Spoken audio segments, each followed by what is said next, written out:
Hello, my name is Ray Hughes, and I'm an interviewer for the Veterans History Project from Washington, D.C. and the Cincinnati-Hamilton County Public Library, located here in Cincinnati, Ohio. And today's date is the 29th of February, 2016, leap year. And today we have the honor and privilege of interviewing Roger Joseph Holbrook. Yes, sir. A veteran of the United States Army. And is it all right to call you Roger? Yes, sir. Okay. Fine. Roger, if you would then, we'll start out with some of your early history, biographical information. You tell us when you were born and where you were born? Yes, sir. I was born in Haverhill, Ohio, which is just east of Portsmouth, Ohio. You can find that on the map. In 1936. I was born February the 27th, and as you can see, I just turned 80 years old. And I come from a broken home, a father who left 3 children. My mother raised us, a loving mother. And when I turned 16, I quit school to go to work at a shoe factory to pay the rent. And my mother wouldn't let me go in the service when I was young. I found out that she had had 3 brothers in the Second World War, and she had more of an understanding of that than I did. But anyway, when I turned 18 years old, Roger, let me interrupt you one second. Yes, sir. What was your mother's name? Mary, and her maiden name was Wheeler, and my grandfather was a school teacher and farmer. And on the side, he would cut ties for the railroad at 10 cents a piece and chopped them with an axe. And I had my chores too, of course. It was a good upbringing. I learned a lot. Did you live on a farm as a boy? Part-time I did. Then my mother, we moved up to Circleville, Ohio, and she worked at building airplanes up in Columbus, Ohio, during the Second World War, and raised the 3 children. And what were your brother and sister's names? I have an older sister of about 3 years, Janice, a married named Glenn. She is deceased. And I have a brother who's 3 years younger than me. He's deceased. I'm the only one left in the family. I see. And what schools did you go to as a boy? Grade school or high school? Basically, grade school, and I went to Wilson Grade School in Portsmouth, Ohio, and I went to Portsmouth High School. And like I said, I quit when I was 16. However, when I went into the service, they tested us, for the GED. And I passed everything, even the 1 year of high school, and I got my GED because I passed the test. And later on, I did go to college. Got a little over 3 years total in that. I see. Your mother was reluctant to let you join the service? Oh yes. I didn't understand at the time, being young, what families went through when their brothers and sisters, went off to war. I see. And how old were you when you joined? I had just turned 18, and I went to Fort Knox, Kentucky for 8 weeks of basic training. Oh, where'd you join at? Actually in Ashland, Kentucky, right across the river from Huntington, from Huntington and Ashland's right together there. So Ironton, Ohio is across the river. Yeah. And what was the date that you joined? May the 10th, 1954. I see. And 8 weeks of basic training there. Where at? Fort Knox, Kentucky, in the 3rd Armored Division. And I thought, well, since I'm here, they'll probably put me in the armored. But no, I did not get a leave after that like everybody else, because I had to go to 8 weeks advanced infantry training at Fort Jackson, South Carolina.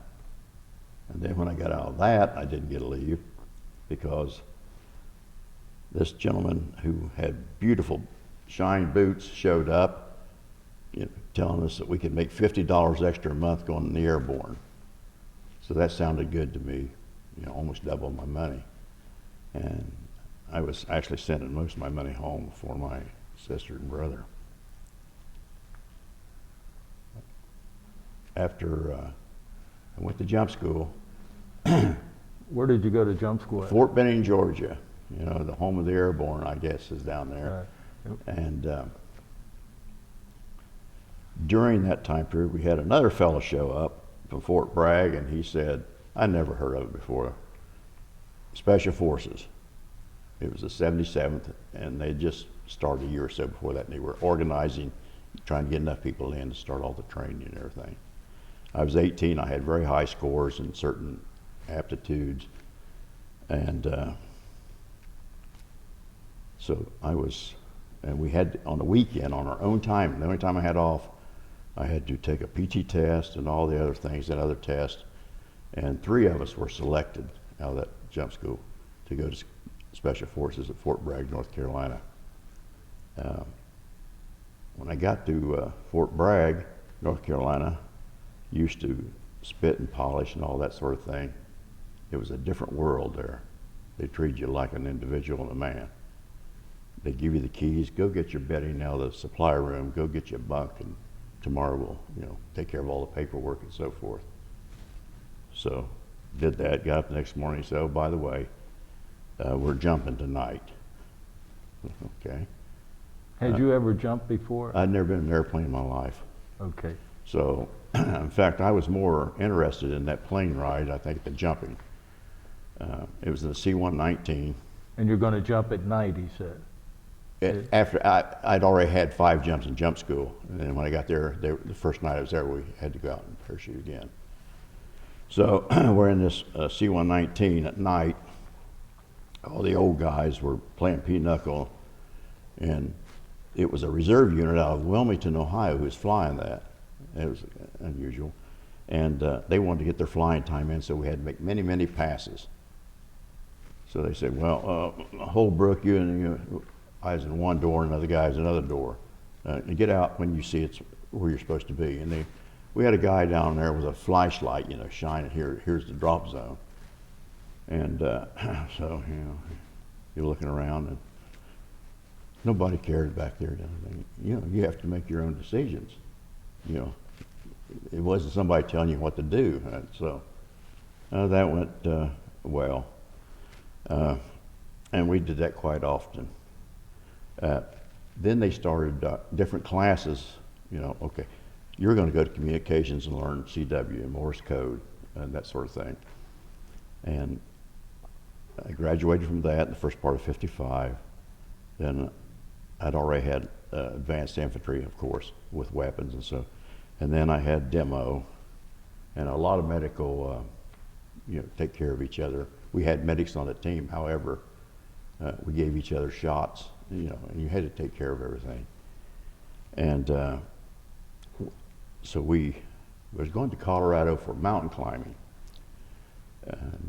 Where the Air Force Academy is located now, it wasn't built at that time, just north of Fort Carson, Colorado. And we flew all the way out there in the C-119, parachuted where they were building the Air Force Academy. And there were stakes in the ground, where they were going to build it.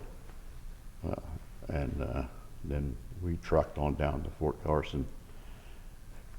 They brought in professional mountain climbers from Europe to teach us. And so we had, rappelling off the cliffs and climbing rocks, which was actually more frightening than jumping out of an airplane. Getting finger holds and you're looking down. That's scary. I have a great respect for those people. And then after that portion of it, at the end, 4 days we went, 24 miles over hill and dale, up Pikes Peak on the front, 14,110 feet. When I got to the top of the front, I looked over around, and there's a young boy eating an ice cream cone. And you're thinking, man, I made up Pikes Peak and all this, and here's this kid up there eating ice cream. There's a road up the back, and a restaurant on top. I didn't know it was there. What a surprise. So after that, they trucked us up to Leadville, Colorado for mule packing. There are Quonset huts there. And this was a training area of the old 10th Mountain Division, you know. And a side note on that, that the guys in the 10th way back then, they could ski and mountaineer and all this stuff, you know, really a good unit. And they saw a need for skiing in Colorado, and they started Vail. They bought the land, Breckenridge, and some of these other places. And that's where all the skiing out there started, from the 10th Mountain Division. So we go in the mountain to the mule packing. You're assigned a mule. And you had to clean his teeth, brush him down, you know, clean him and so forth.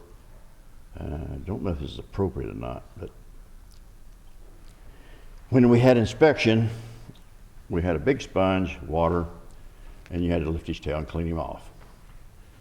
And then there was something, it looked like Vaseline to me, but you would take that and make it shine. And you stand by your mule, and when they come by for inspection, you would lift it up and they would check it out, you know, okay, good. And if your mule became ill, onions or other things, you'd have to learn to put that stuff on your hand and load the cannon, we called it, and get out of the way, because that onion coming out with a whole lot of other stuff. And that was quite an education. So back to Bragg, and it was kind of more training. I went to the UDT. There was no SEALs back then. That we called underwater demolition teams at was at Little Creek, Virginia, where we learned. We didn't do the deep diving stuff. However, we came out with submarines and stuff like that on RB, and got our RB-15s and went ashore, things like that, and went all the way down to Puerto Rico in that submarine. So that was an experience. And on the submarine, these poor Navy guys, when they first got out of boot camp, a lot of them were assigned on a submarine, KP duty for 6 months. So we're sitting in the back, they had the tubes out of the back of the submarine. It was the USS Sea Lion. It was in the Second World War. And this poor young fellow from, I think, Nebraska, was sicker than a dog.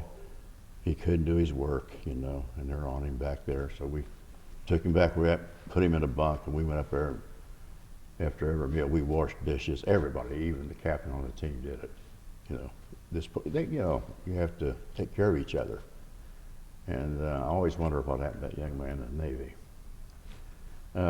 After that training, it was just the same old thing, jumping and maneuvers and this and that. And after 3 years, I said, well, I'll go home and try it. So I got out of service in 1957. So I went home and caught infectious mononucleosis. And I was in the hospital, and one of the nurses there I'd gone to school with, you know, I knew her. And she brought in another girl, Ann Beal, her last name B-I-H-L, a good German name, who's from a farm there in Wheelersburg, Ohio. And that's where I met Ann, my wife. And the greatest accomplishment of my whole life was marrying her. When did you marry her? In 1960, and we just recently in January had our 56th wedding anniversary. What was your wedding date? It was the 9th of January, 1960, in Wheelersburg, Ohio. She's Catholic, I'm not. So we were married in the rectory. They stuck me in the back door.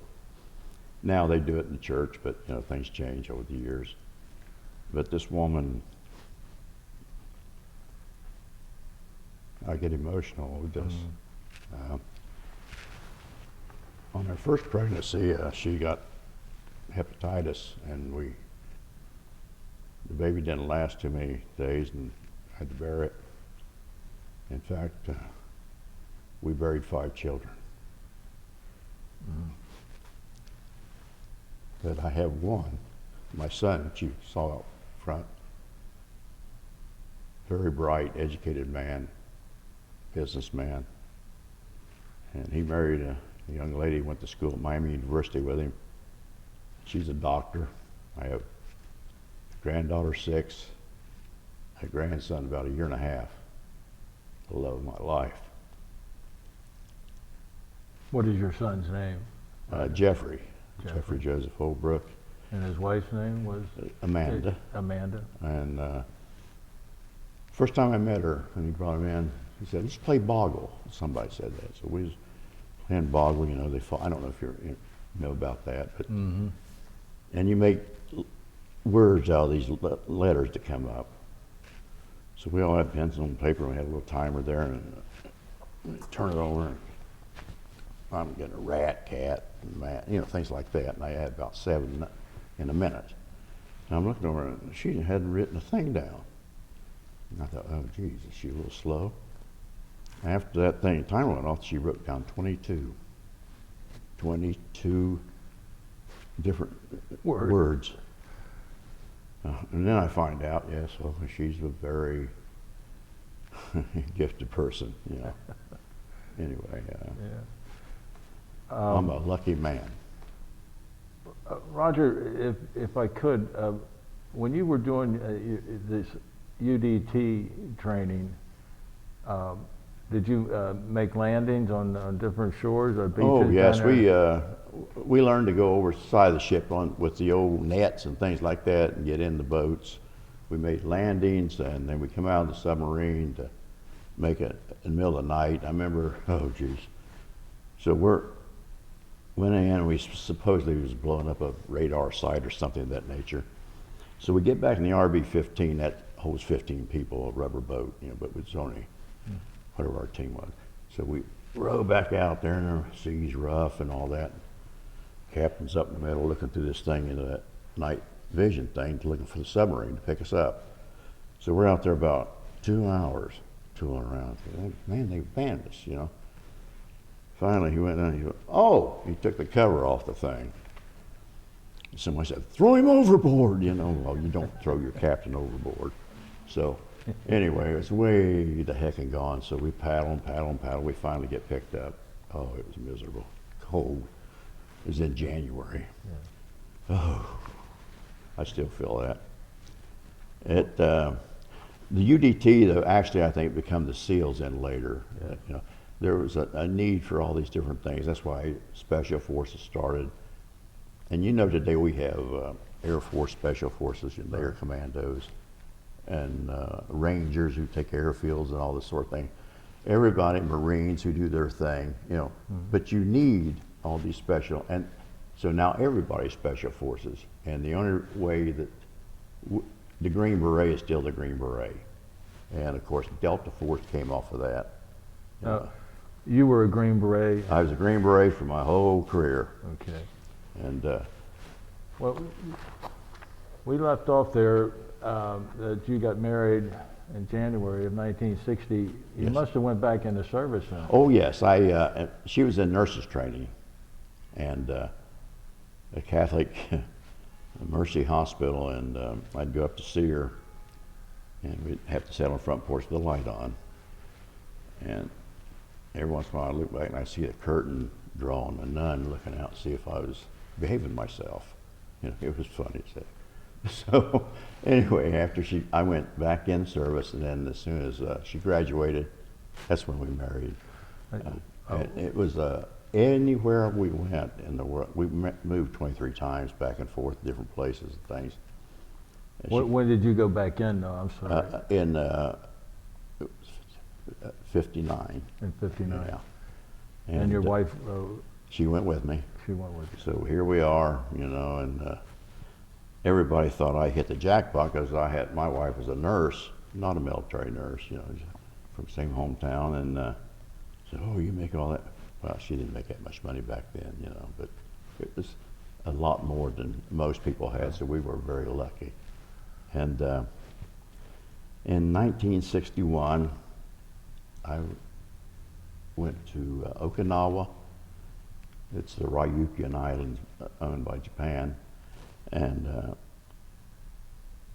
my wife came over there with me.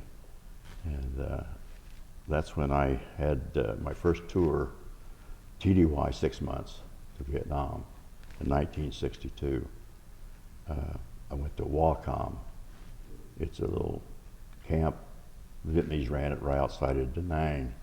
Back then, our maps had didn't say Da Nang on it, it said Terrain. That's the old French name of it. And on the map, there was parts that had never been surveyed in Vietnam. So we had operations, you know, like nothing to go by. You're just out there. What rank are you now? When you're Then, I was your first tour of I Vietnam? think I was a staff sergeant. Okay. E6.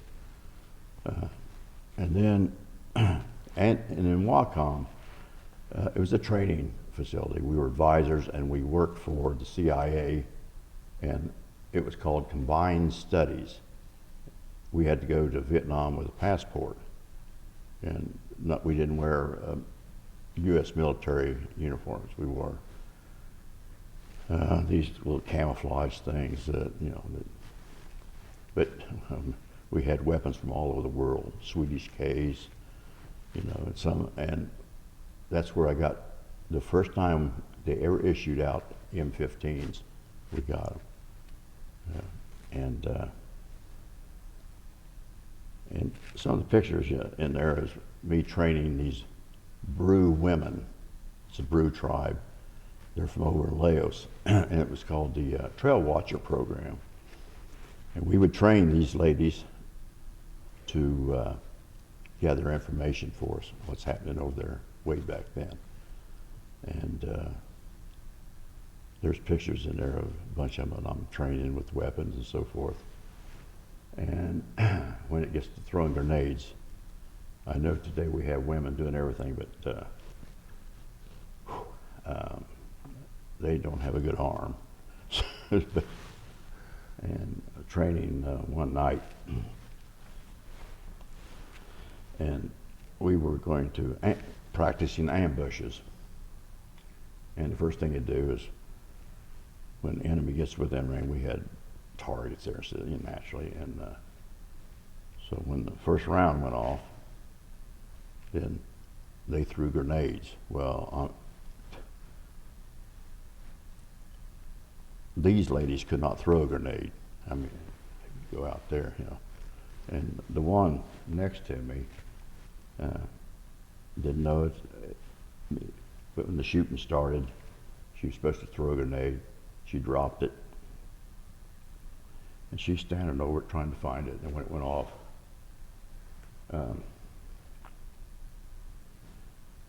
I had a bone sticking in my hand from her leg because I was right.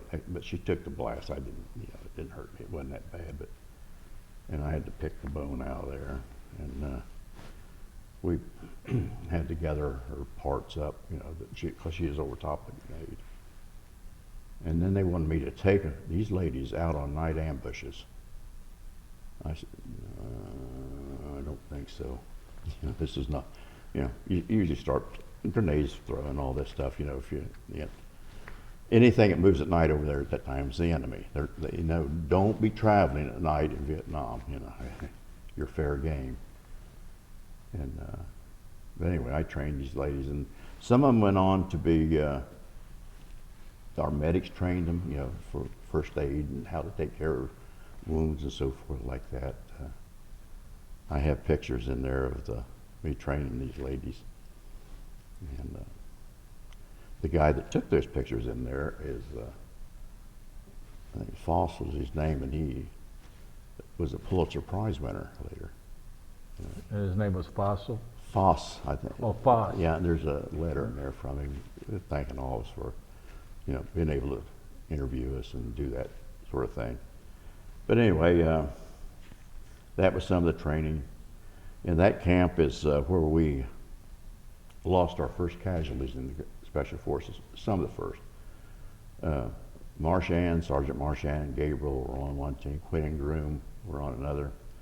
And they were combined after their training, patrolling out west of Da Nang. And they turned on them. Their own troops were VC, Vietcong, and they shot Marchand and Gabriel, and they weren't killed on the spot. And Quinn and Groom were down in the creek taking a bath, and they were captured by their own troops. They took them up into the mountains, and Marchand and Gabriel couldn't keep up since they were wounded, and they executed both of them with his .357 Magnum. That's where they found them, up on the side of the hill. Quinn and Groom were naturally taken prisoner. But they didn't know what to do with them back then. You know, it's new, everything's new, here we are. 2 weeks later, here they come back in camp.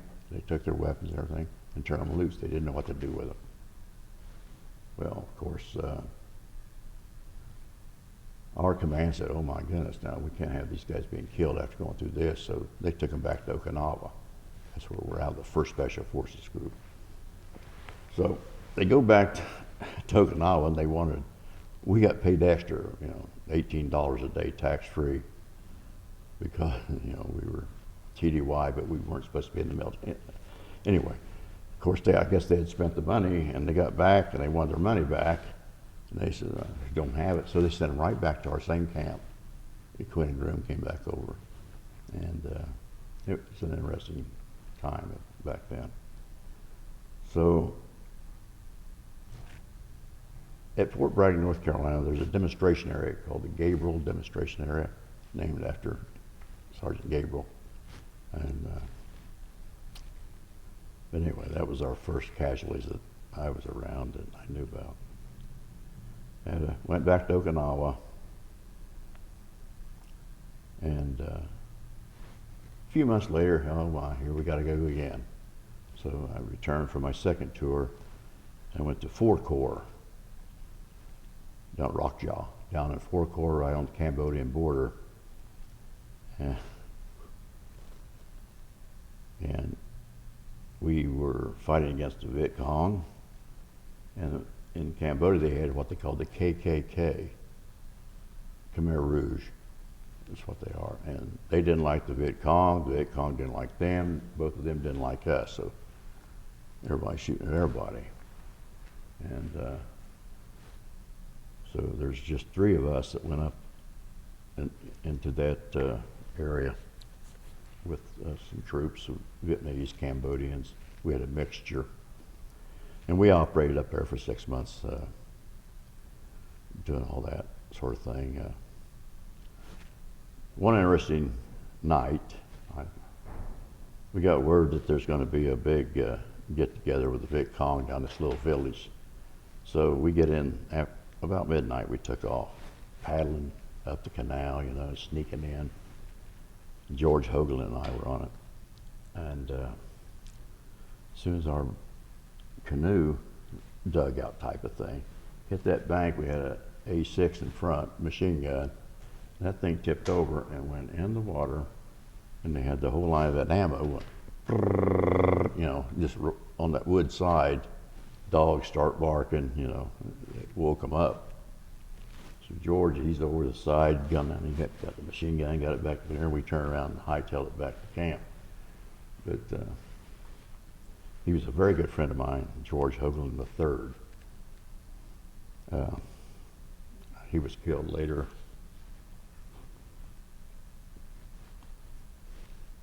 And lost an awful lot, over the years, an awful lot of people I knew. But I was always fortunate. And after that 6 months, back to Okinawa. Then my wife and I returned back to the Fort Bragg, North Carolina, and they just started up the 5th Special Forces Group. And of course, the whole outfit was called up to go to Vietnam, a year tour this time. What year was this? 1965. So went to back to Vietnam in 1965, and I was on A team at a place called Ashau. It's up in I Corps, way over on the border, and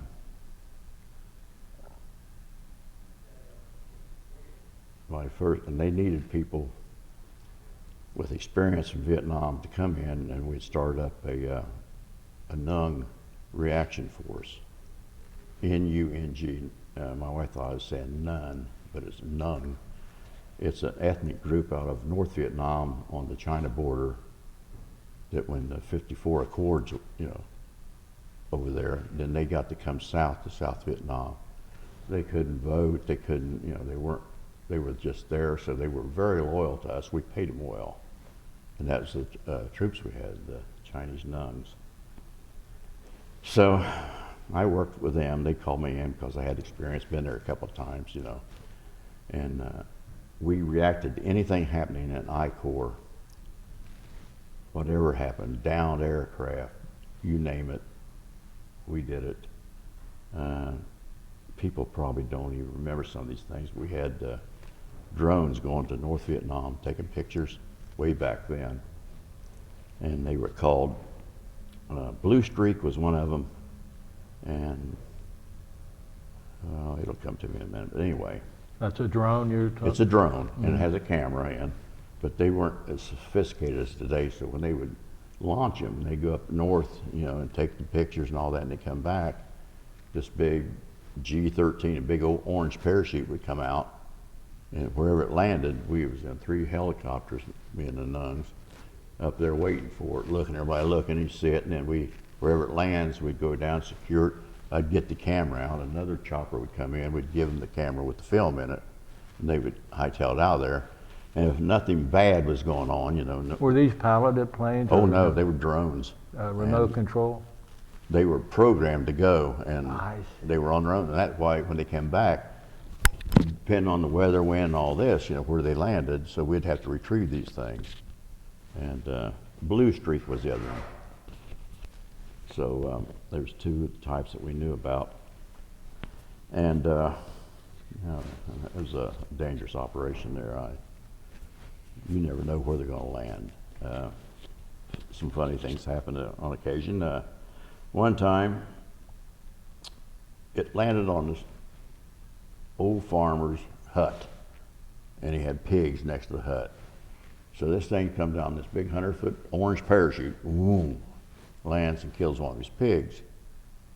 So we land and go out, and you don't load your weapon until you jump off the helicopter. We don't want to shoot ourselves down while we're up there.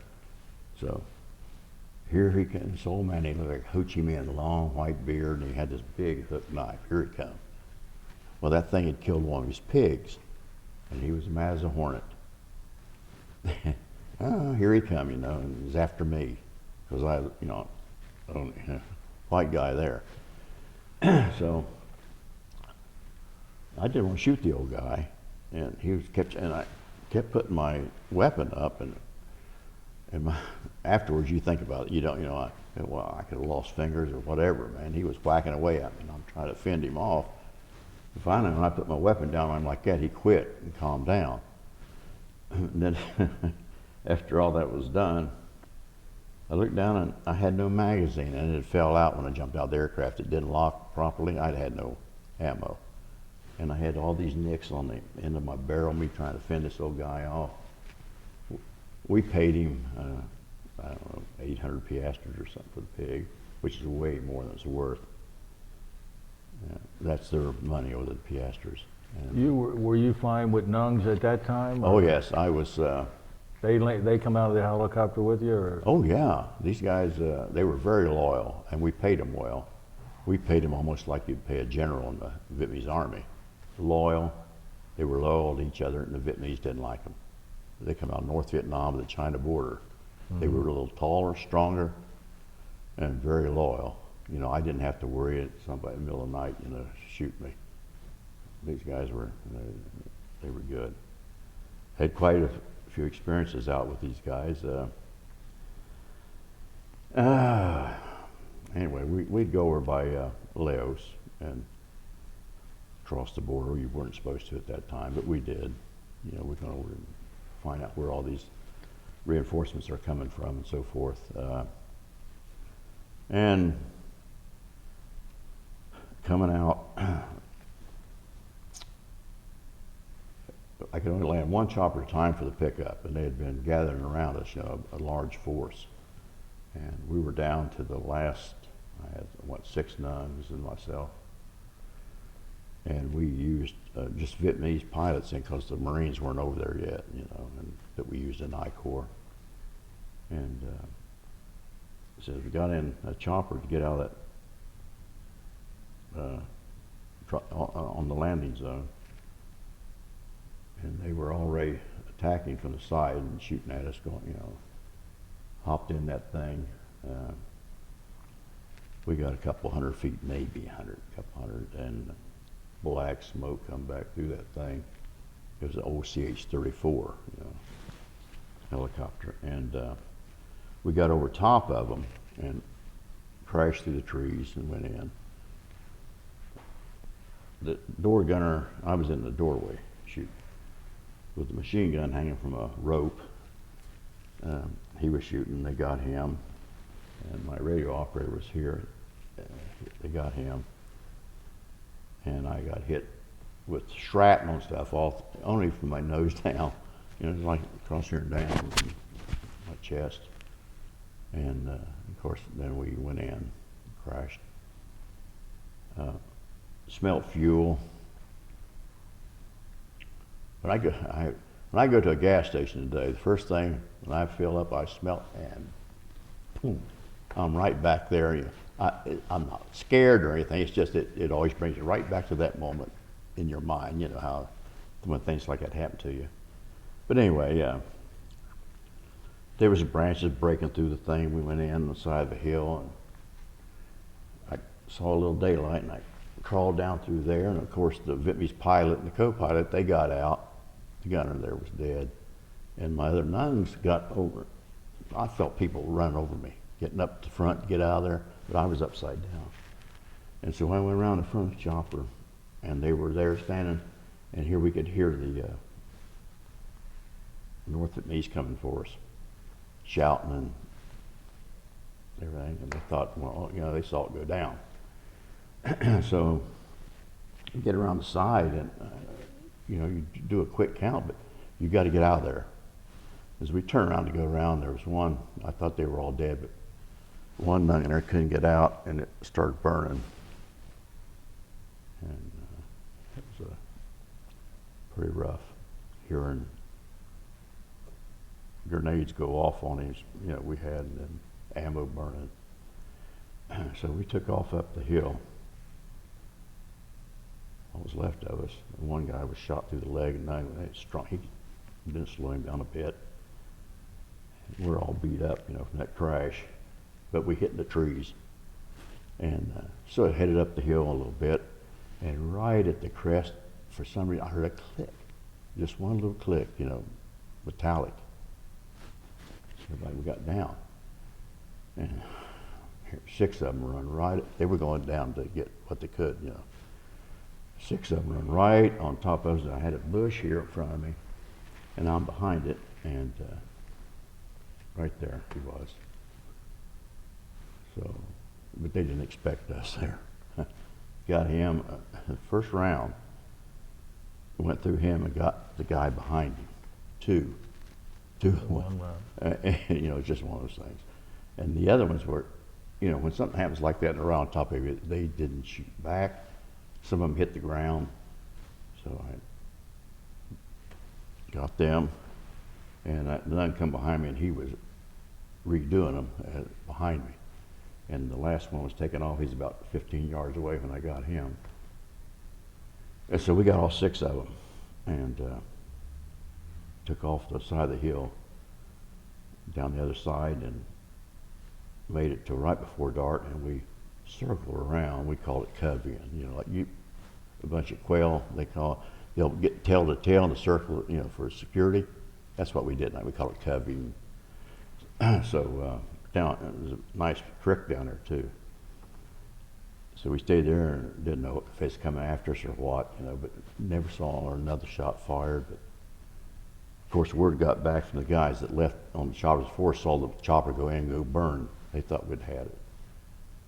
So that was one of the most miserable nights I ever had in my life. I had a lip on me, right hit, and I had the shrapnel in me on my chest and my face. And but anyway, they sent out. Of course, they always go to look for you. Next morning, it was foggy. About 10 o'clock, the fog lifted. I heard an airplane coming. Had no radio. You know, it was lost in the chopper. Here come the aircraft up there, and one of our guys in the back is an L-19, I think it was. Anyway, there was a nice big creek there, but it's only about, 2 or 3 foot deep. So I waded out. Inside of our soft caps we always had orange paneling sewed in there. So I turned it inside out, put on my weapon, and went out in the middle of and waved it at them. They didn't want to give her a wet, and he went by them. You think, did they see us? And we got wait. No, I saw him tip those wings. So about 2 hours or 3 later, here come a chopper after us. So we all waded out in the middle, and he landed that darn thing almost in the water, and we climbed in and went back to Da Nang, to our base. I have medical problems from that. And I didn't know it, but I fractured my back in that crash and everything. But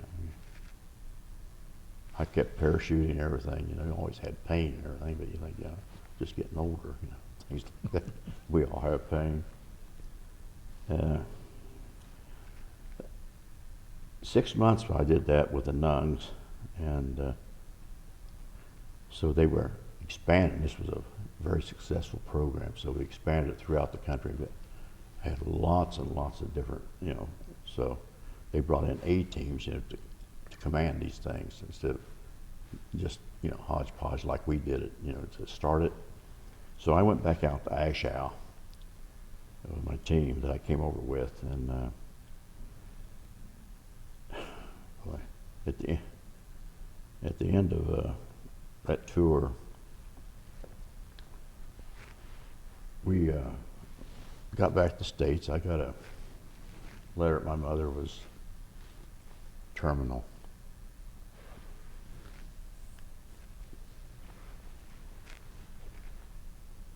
Give me a second here.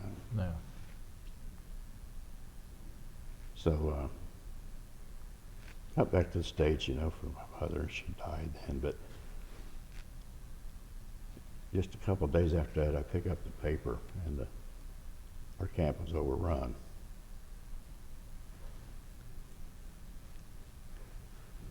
So, that could have saved me. I don't know. There's survivors that got out of there, but it was a big battle. Ashau had fallen. So that's the first part of '66. My mother died. And, so there at Bragg, knew things were coming along. So Sergeant Major saw me in the company area one day. Holbrook. He says, "We need guys like you to go to this new thing, HALO, high altitude, low opening, parachuting, on oxygen." He said, "Would you like to volunteer for that?" Now, how do you tell the Sergeant Major? I don't know any part of that. You don't do that. Okay, what is it? He says, "We'll get orders to you, cut." I went back over to the team house. We had little boxes of messages for us. Here's, I'm on orders for HALO school and been cut 2 days before that. So you don't say, "No, Sergeant Major, I don't want to do that." Can we take a break? Roger, before we go on with HALO, could we go back for a moment to Ashau and the Nungs? Would you tell us a little more about the Nungs? Yes. The Nungs are an ethnic group that lived on the border of North Vietnam and China, a mountain people, or in South Vietnam they call them montagnards, montagnards. My French is not good. And so they came south after the 54 Accords, to head south to be in the free people. However, most of if you weren't Vietnamese, you were not a citizen. The Montagnards were not a citizen. The Nungs were not citizens, but the South Vietnamese wanted them to fight for them. That's not a good scenario if you want to win a war. However, we paid them well. They were very loyal to us, and we used them, throughout the war. Even later on, those Nungs, when they were fighting later in Tet and all that up north, you never even heard about it in the news, but they were in front of our Marines up there, even going into those cities ahead of that. But anyway, I regress on that. But we paid them well. They were very loyal. And some of the other things that we did during that time period was we rescued downed aircraft pilots and so forth, and we'd get all the weapons off of it and blow it up and burn it, so that the enemy could not use anything. And that's what we would do with the Nungs. And we were talking briefly about something else a while ago that about some of the Vietnamese soldiers that you had with you that actually turned on you. Throughout the whole war, there were a certain number of Vietnamese who sympathized with the Viet Cong, the Vietnamese communists, and North Vietnamese. And so in our camps and special forces, we had to really watch our back, who was loyal, who was not. That's when I mentioned earlier, Marchand and Gabriel and Quinn and Groom, two whole companies turned on them, that they brought them up to Da Nang for training at Wacom, and then they was taking them out on operations, and then that's when they turned on them, and they killed Marchand and Gabriel, and Quinn and Groom were released because they didn't know what to do with them. But that was always present throughout the whole war. Even at Ashau, the camp I was in, and I went to the Nugs. When they were overrun, we even had turncoats there. We caught them when I was at Ashau. We caught them, dropping messages outside the camp, and so forth. That was quite a place, that Ashau Valley. It was the most imposing place in Vietnam as far as the terrain and everything. Everybody's heard of Quai Son, which is up north, the big Marine base later.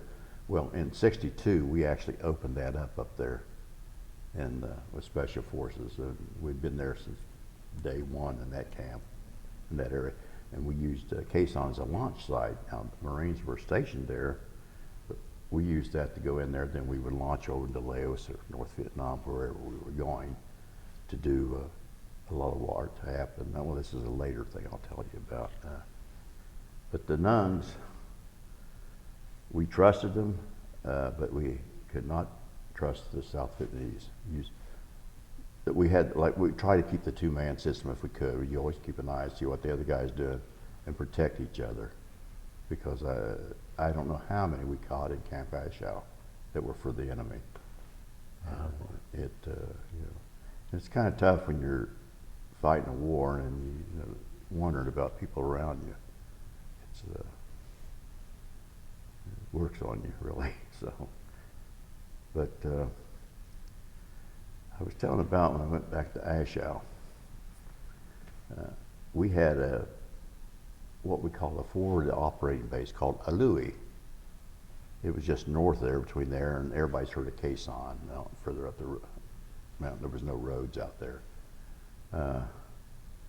And when I was at Ashau, we'd take turns going up to Alui to man that, like a forward operating base or what have you.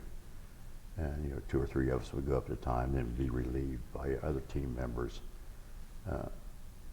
I never ever had a full night's sleep in that whole time at Ashau. Every night you're turn on guard and so forth. We'd have probes on us all the time.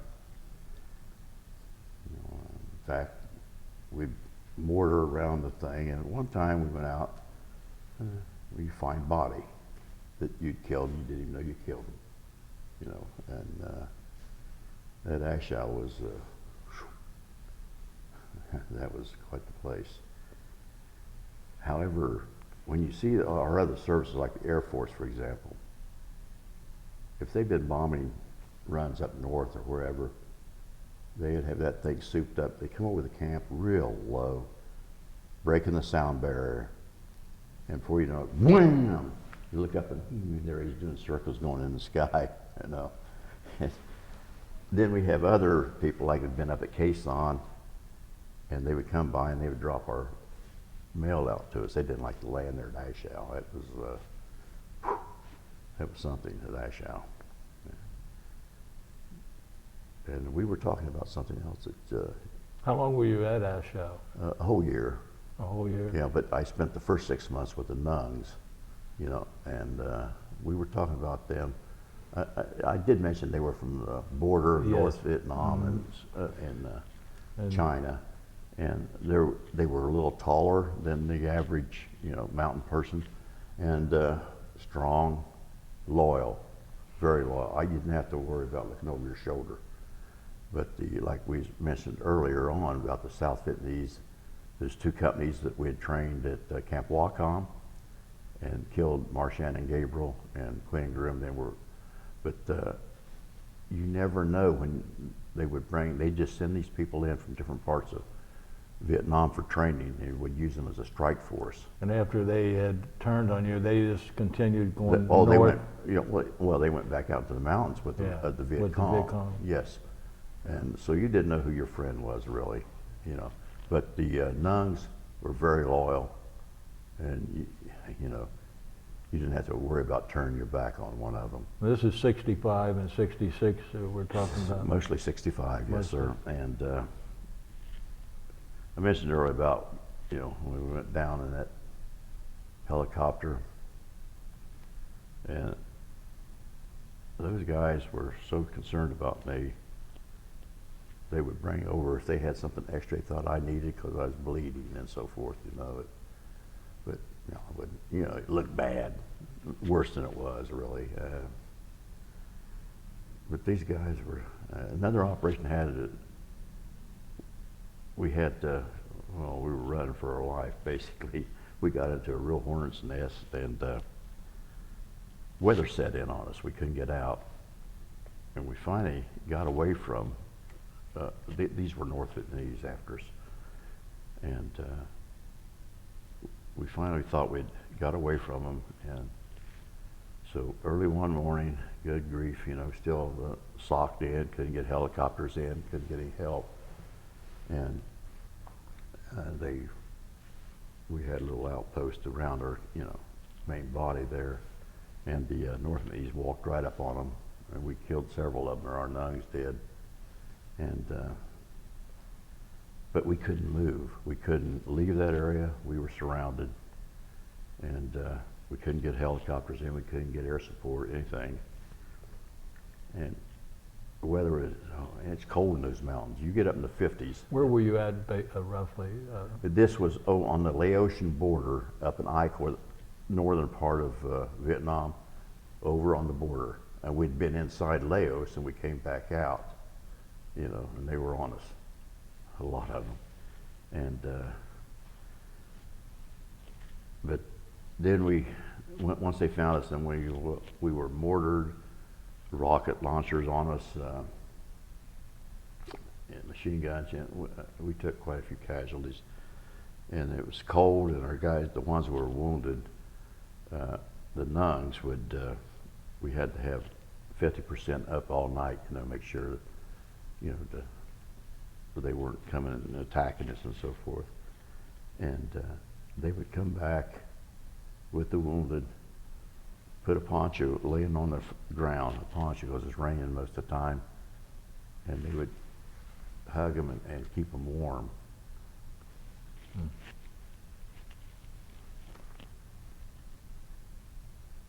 And How many men were you in your? I had about 100 with me on that particular one. And we lost, I don't know, probably 20-some. And the next day, about 10 o'clock, I guess, in the morning, we had a little break. And here come this Vietnamese pilot. bless him. he made, and those mountains are dangerous, you know, when it's like that, raining and cloudy, and you know. But he got through, and he found us, and he dropped off ammo for us, and so forth.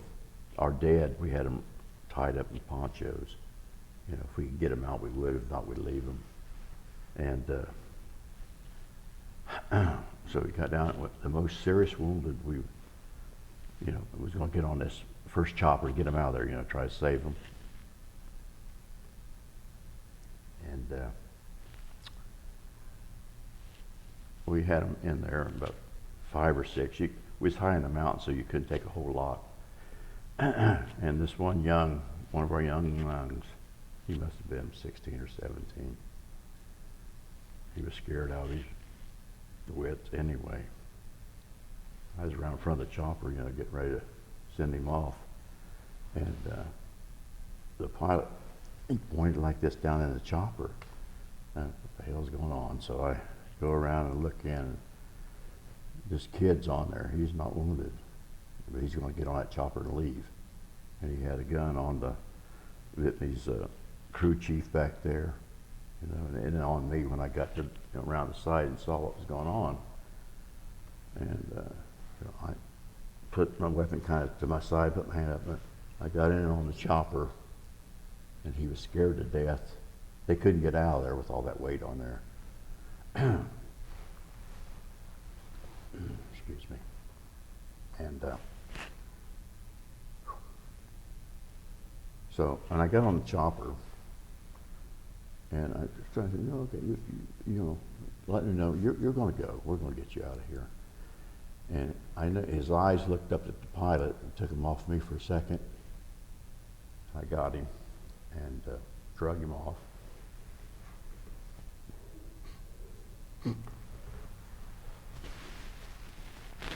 And wrapped him, well, and the chopper took off. Wrapped him in a poncho and put him over on a stack of like cordwood for the dead. Of course, we weren't bothered anymore by the Vietnamese. For some reason they'd had enough of us. So we must have done some damage to them. So it did clear up later that day. Choppers come in, we all got out, even with our bodies. You know, I wanted to get them back to their families. And we would pay them, you know, so many piastres, you know, for their loss. And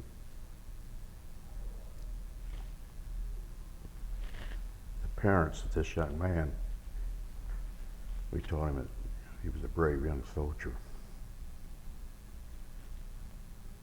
and paid her the death gratuity that we always gave him.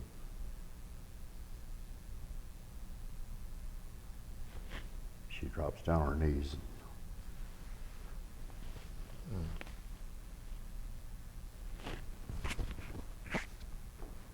And anyway, she was thankful for the money. And I know later on, the rest of those nuns never did tell that woman her son had, you know, he's a young man. Yeah.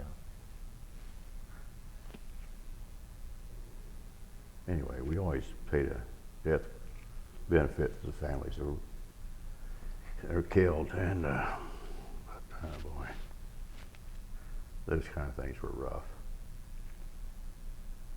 When you left the Ashow, had you heard that the reason why you left, had you heard your mother was sick? Is that it? Or Right, I was at the end of my tour. oh, you were at the end. Okay. Yeah, and I'd gone back to the States, and you know, my mother had died then. Then my wife and I were in the car, getting ready to go back down to North Carolina, Fort Bragg, and there's headlines: Ashow Falls. Gee, you know, it's just. But, That was 1966 when Ashow fell. yes, fell. yes, first part of '66, yes, sir. Okay. And anyway, so, but when I was with the nuns, we did we was talking about this earlier, that it kind of went over my head. Any plane went down up there, we went and rescued the pilot if he's alive, or parachuted out, or destroyed the plane with the weapons on it and so forth. You know, we did all that throughout I Corps. Whenever something happened, whatever, we were the reaction force to go, you know, try to take care of it. And like I said, we got the drones back. Anybody's under attack, we went in and helped.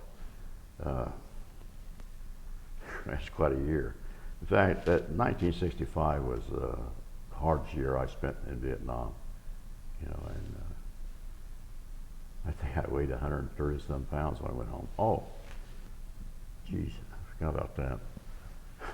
And I went to, as soon about the end of my tour there with the nuns, I caught malaria. So they shipped my butt down to the train to the field hospital, a tent. They just set it up. And holes in the wall where they're going to have air conditioners, but they weren't there yet. You know, I mean, oh man, I'm sick as a dog. So here's the guys in here from other units, you know, that had malaria and different things. After 2 weeks, every one of them, they took them all out and took them over and flew them off to Japan, except me. I went back to my unit. They didn't release me. We need him back there. So, whew. Anyway, I was a sick puppy there for a while. The reason I got malaria, I always took my pills, but they were left over, I guess, from the Second World War or something. They're old and they were ineffective. So I did that. It's dignitaries would come through the hospital. They were trying to do the right thing and, you know, help the troops and all this, but what's the guy's name that was Ironsides? You remember way back in he had a series. Oh, yes. Oh, geez. Anyway. Raymond Burr. Raymond Burr, yeah. Yes, bless his soul. You know, he come through to see the troops, and I'm laying there thinking I'm dying, and somebody's shaking my toe. Look who's here to see you. Look who's here to see you. I looked up and said, who the hell's that? And if I had done that, he just patted my foot and said, son, he says, you close your eyes. I'm nobody. So anyway, but when I was with the nuns, that was very interesting. We got to do a little of everything. You know, camps under attack. You know, we were the reaction force for everything. You know, retrieving all the aircraft and. You know, did you retrieve many pilots, or were most of them? Most of them were dead. There were a couple that were alive. When they crash into the side of a mountain or something like that, they're generally burnt pretty bad. And if we could tell who was in the front seat or back, I'd put a note in the whatever's left and pinned on him where he was at, or the weapon he had on his side. They could, you know, the people in the unit knew what kind of weapons they were carrying. But it was a hard, you know, they usually burn. Oh, speaking of that, oh geez, one day they had a C-123 full of Vietnamese paratroopers. It was going in an operation there in I Corps, and it crashed. So we had to go retrieve the bodies. Now these guys were paratroopers. They had the parachutes on their back. And that, I guess, like nylon, you know, the parachute's made out of. And when that thing burned, it was just like it would turn hard. You ever see you burn nylon or something like that? It just gets hard. Well, it was just melted on their backs. And the first one I went up to, I was going to roll him over and put him on a poncho, you know, to get him out of there. And the thing came off like a turtle shell off his back. And there's his back, his ribs, his back. It took the meat off with it. Whew, that was anyway, there's about 30 of those guys, 30 some on there. And the pilots, and co-pilots, so forth. So we retrieved all those bodies. We did a lot of that kind of thing. Downed aircraft. The drones, the Witch Doctor and Blue Streaks up North Vietnam coming back, you know, what they've got. First thing we do is take the camera out of the front of it, chopper come in, we give them the camera with a film in it in case something broke out there, at least they had, you know, the information. But that's the kind of thing we did there. That was very interesting. But, whew. After Now, are you 1st Special Forces or 5th Special Forces? I was in the 5th Special Forces. My first two were the 1st Special Forces out of Okinawa. And my 3rd tour was out of Fort Bragg, and that was the 5th Special Forces. They were there permanently then in Vietnam. I see. And that was my 3rd tour, that particular one at Dachau, and working with the nuns. I had something very important to say, but I forgot it. Whew. Anyway.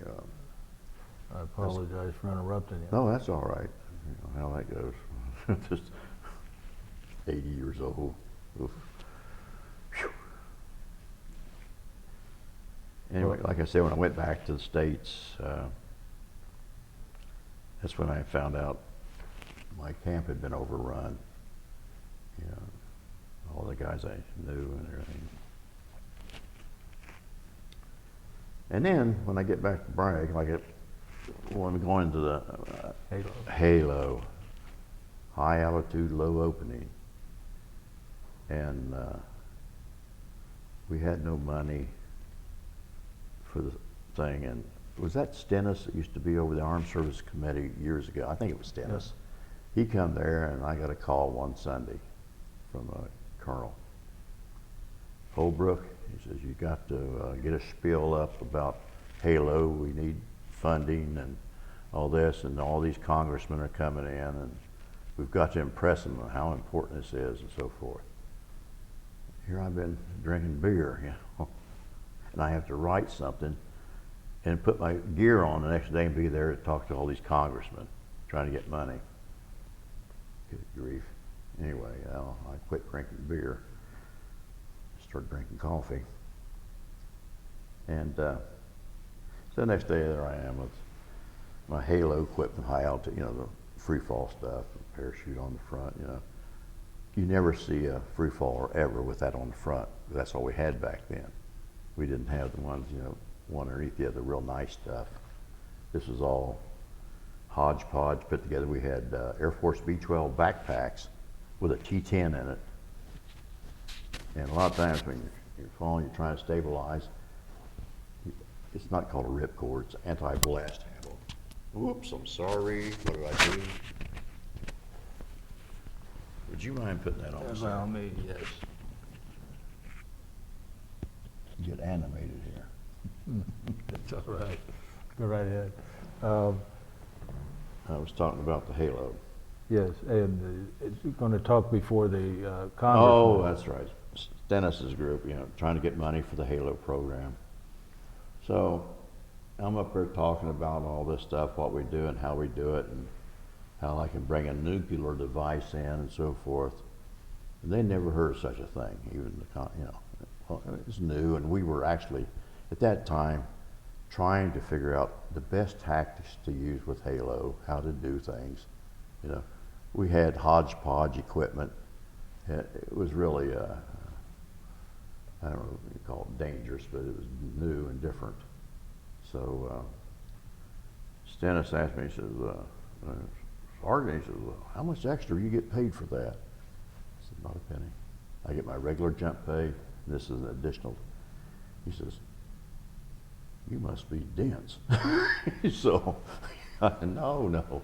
You know, you do what you're told, basically is what it is. If I'd had my rathers, I probably wouldn't have joined the Halo team. But and we had scuba guys too, that with underwater stuff, but I didn't do that.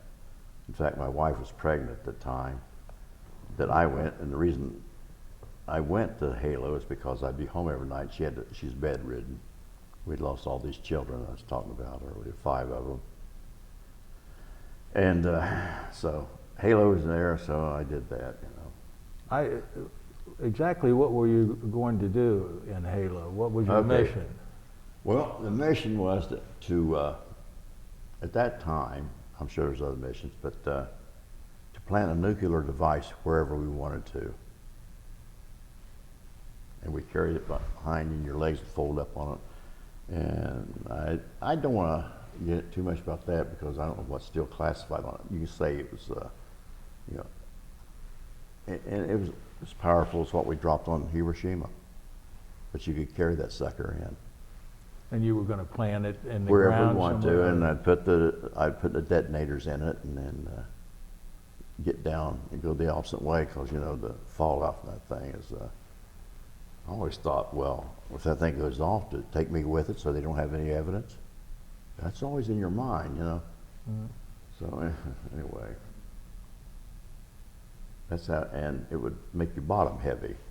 So you know, when you stabilize in Halo, you know you're Are you parachuting you're talking about? oh yeah, high altitude, not like the regular, just hooking up and jumping. That's you know, this is high altitude, you know, on oxygen.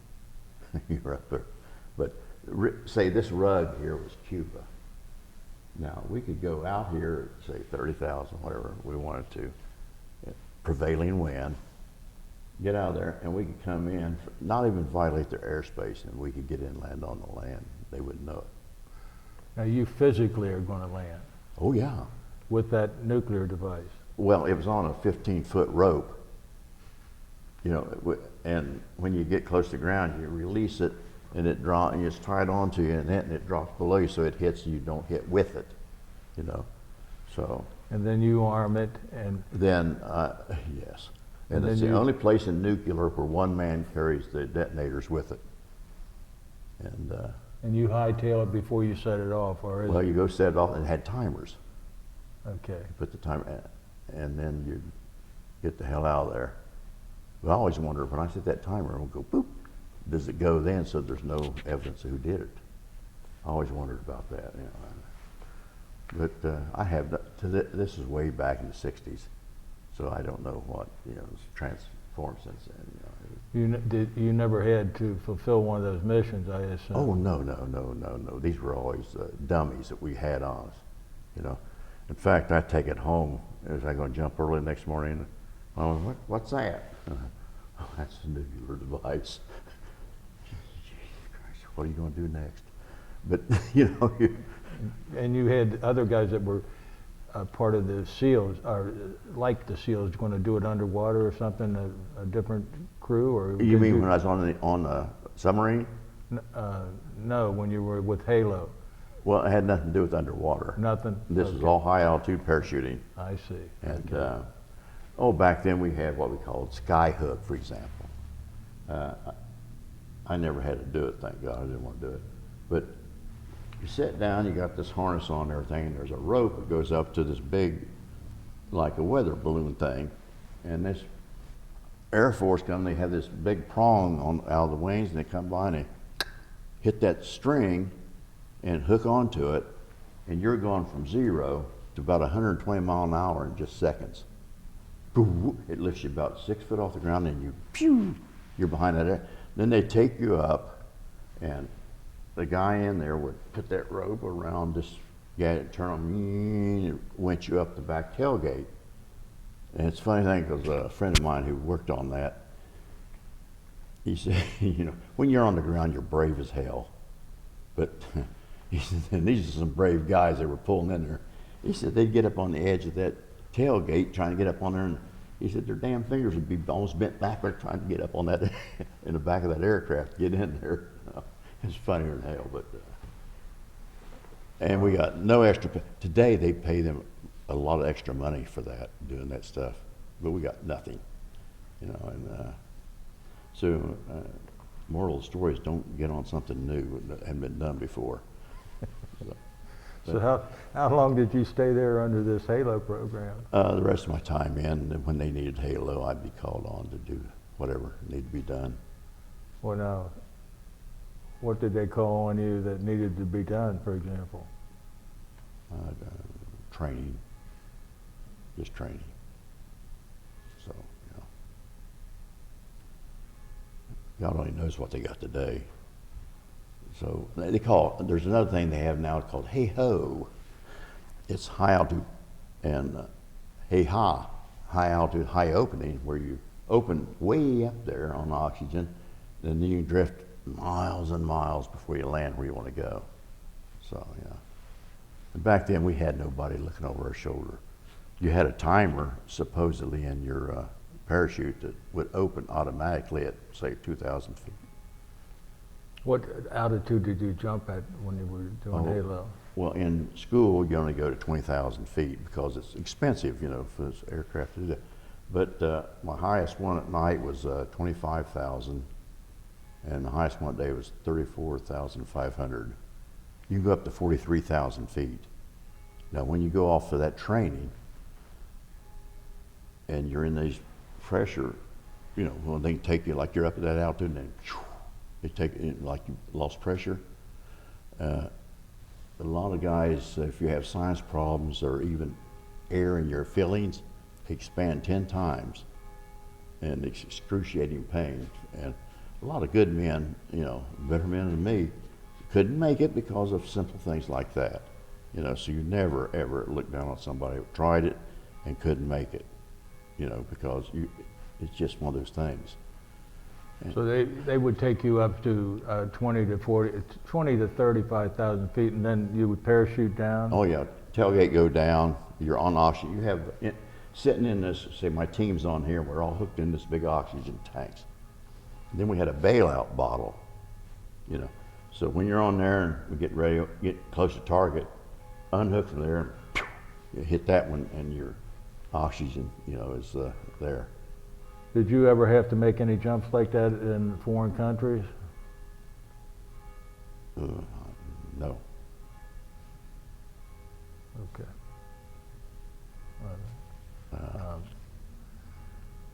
So this is the 1960s. 60s, in the 60s. And today you see all this beautiful equipment they have. Oh, Lord. At nighttime on a regular, you know, like just regular parachute, you've got your reserve here with the handle. So you use the same, and it makes you go like this. You got to know how to stabilize. And in the picture, I think you see it where there's a broom handle. We all had cut off a broom handle, stick it in these little bands underneath there to make that altimeter come up so you could see it. A lot of times I think, like that, you couldn't tell how high you were. That thing was going, so that's where your altimeter was back then, right on top, you know, and it's quite exciting. I can only imagine. And, what type of plane did they take you up to that altitude on? mostly C-130s, and they had some 123 models with the jet assist on each wing, you know, that you could get you up better, higher. So Now what group was this in? You were in Special Forces 5 when you left Vietnam. I went back to the 6th Special Forces, and one of their missions was like UD underwater demolition, you know, and Halo. We had teams of that sort of thing, and we'd go around the country and do these things, you know, there. Now this is the Vietnam War is still going on. Oh yeah, and I tried to go back in '66 for '67. Our colonel wouldn't let me go. He said I'd had enough. And you know, but you're a career soldier. And I tell you the truth, going back to Bragg and have to go out and tell people you know that their husband's dead. That's the worst thing of the whole war to me. You go knock on the door and a child comes out.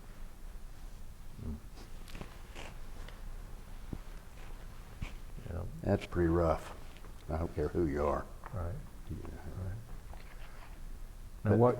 We would do that because you kind of get the flavor of what the family's going to be like, and people, some get violent, blame this, blame that. You're taking all this. And then we have an officer come in. Then when that part's done, the notification, tell them what's the ground, you know, how it is there with his family. Then they come in with the particulars, you know, any monies they'll be getting and the burial if we have the body. That's, oh geez, that's a bad one. and there's a lot of bodies we didn't get back. And, yeah. How many families did you have to notify of that? Oh, Sergeant? I went on funerals. I can only remember who was buried. One, it's not funny, but it was a weird situation where one of the guys were, geez, the night before, they were drinking, and he was a little bit hungover. So they're taking the casket to put in the ground. He slips in, the casket falls on him and breaks his leg. Here's the family. And they're carting him off on a gun or a stretcher. Not a lot of them. So, how long? When did you end your career with the Army down there at Fort Bragg? Okay. Then I finally went back for my 4th tour in '69. To Vietnam? Vietnam. Oh, you got. That's my 4th tour. I see. 69 through '70, and I was with SOG Special Operations Group and I Corps up north, and CCN. It was a top secret thing back then, but everybody knows about that now. We worked in Laos and North Vietnam, wiretapping. If you would go into some detail about that, because I don't think we know enough about SOG. Basically, here's what happens. We're trying to find out where their headquarters, the big groups of them are over in Laos, for example. Now, there's lots of ways of finding. Most of the intelligence come from our recon teams. Now, that was a dangerous job in Special Forces, CCN. They went in there small groups, just getting information where troops are at, what they find. And if they see the wires, they put them in the trees, across. And their biggest mistake in North Vietnam was they would go from point A to point B straight as an arrow because they didn't want to waste all that wire going around the roads or trails. So, for example, you come upon a wire in a tree. And there's different kinds. You can tell it's going to be teletype probably between units. So those are big units. But anyway, you got in a little box about so big and it had the dials on it and a tape recorder. And say this wire here is that. We had these little prongs you'd stick into it, and we could energize it. It would ring both ends. These 2 dials up here would tell you how far it was there, how far it was there. You take your compass, you get the azimuth reading. And on secure voice, you send to the Hillsboro, whoever's up there, Prairie Far. They're up there 24 hours a day, and tell them your location. And they could tell you. We had a mini pounder, and that aircraft could put wham within 10 yards on Earth. They would tell you exactly where you're at, and then I'd give them the azimuth this way, how far it is to terminal, how far it is that way to terminal, and they would always. I had a Vietnamese listening in too with me, and they would tell you. When they're out of country, they would give you actually their unit. Battalion, regiment, division, and our you always wonder how those B-52s know where to hit. That's how. So if I knew that it was 1,200 meters this way is a battalion, and the other way they're talking to maybe the division headquarters, how far it is away, and that's how the B-52s would make their bombing runs. And you're right in the middle of them. No, you get the hell out of there. Sometime, and everybody hated this that had to do any of this, is that they wanted target acquisition. When they hit, they want you to run through there and see what kind of damage it done. There's always survivors. They might be bleeding out of their nose and ears, but they're why shoot them? They're useless. They're not going to be any good for a fighting man anymore. And who wants to go around shooting people in that shape? Anyway, we'd sweep through it, then be picked up on the other side where you want to pick up and go back to Da Nang. They pick you up a helicopter? Oh yeah, yeah. And most of the time on strings though. You have a harness, you have on, and the string comes on, you all hook on, and there all you go underneath the helicopter back at 50, 100 miles or wherever it was. And you can't stand up when you get there. The blood's cut off your legs, and everybody's out there walling around, you know, trying to get up.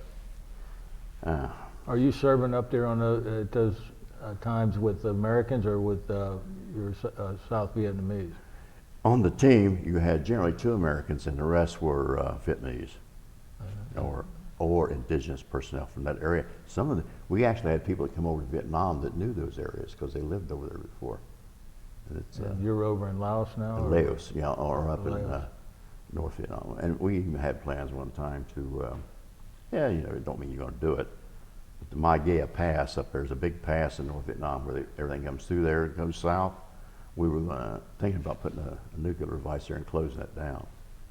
Yeah, but no, didn't do it. You start introducing that stuff, and you don't know where that'll lead. So we don't do that. That's, I see. And how long did you do this type of work under SOG, a Special Operations? Special Operations Group, yes, sir. Yeah. That was it. How long did you a do year. it? A year? That was my 4th tour, a year, yeah. And what were the dates of your 4th tour? it was in I think it was September of '69 until the same time in '70. I see. And what rank are you at this time? I think I was at E7. You know, funny thing, 4 tours of Vietnam, I was never promoted there. So, Now, you were awarded a Purple Heart, is that correct? yes, when I went down in that helicopter and I had shrapnel through my face and chest. Were you wounded any other times while you were over there? Not seriously on anything, no. Were you awarded any additional Purple Heart? No, I got the one, and that was enough for me. I see. I was very, very lucky, you know. Some guys, the first time out, they get it. You know, it's a numbers game. So many people go in, so many people come out. And if you try to reason why in the hell that happens, are you better than them? No. You were fortunate. You know, you're no better than the next guy. And so, you know, just. Would you care to tell us a few more about any more missions you had while you were with SOG? Oh, well. That's a Special Operations Group. It's pretty famous. Oh yeah, today they're still that way. You know, they don't have a photographer with them all the time and all this. So you know, a lot of things that